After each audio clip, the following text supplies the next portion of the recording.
चोख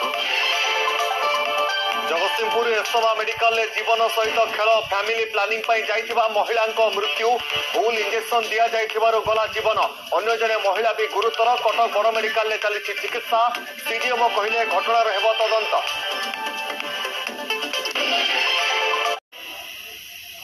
family planning जाइथिबा महिलांकर मृत्यु एभली दुखद घटना देखा मिली जगतसिंहपुर जिला एरसमा थाना अंतर्गत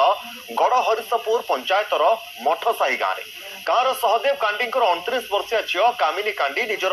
बंध्याकरण एरसमा मेडिकल को जाइथिले किंतु सेठारे डाक्टर तांको एक इंजेक्शन देइथिले आउ एहा परे कामिनी चेता हराइबा सहित स्वास्थ्यावस्था गुरुतर होई पड़िथिला आउ एहा परे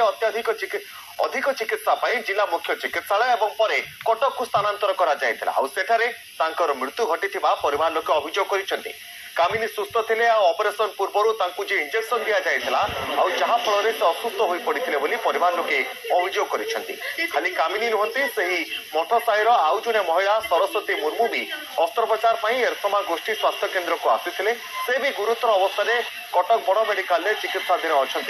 सरस्वती बयस 34 वर्ष जगतसिंहपुर जिला मुख्य चिकित्सालय घटना को स्वीकार अपरपक्ष राज्य सरकार पक्षर 4 लाख टंका क्षतिपूरण दि जाए से कहते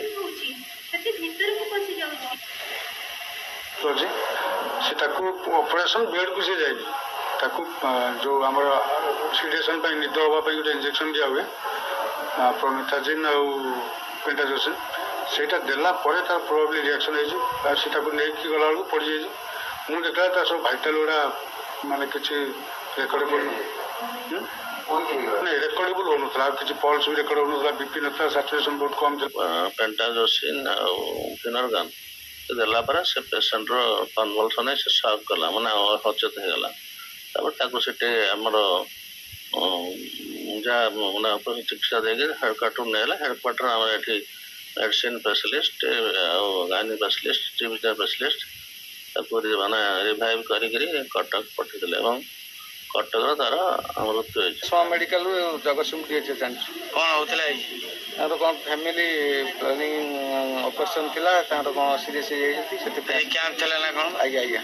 आज्ञा कौन थिला कैंप थिला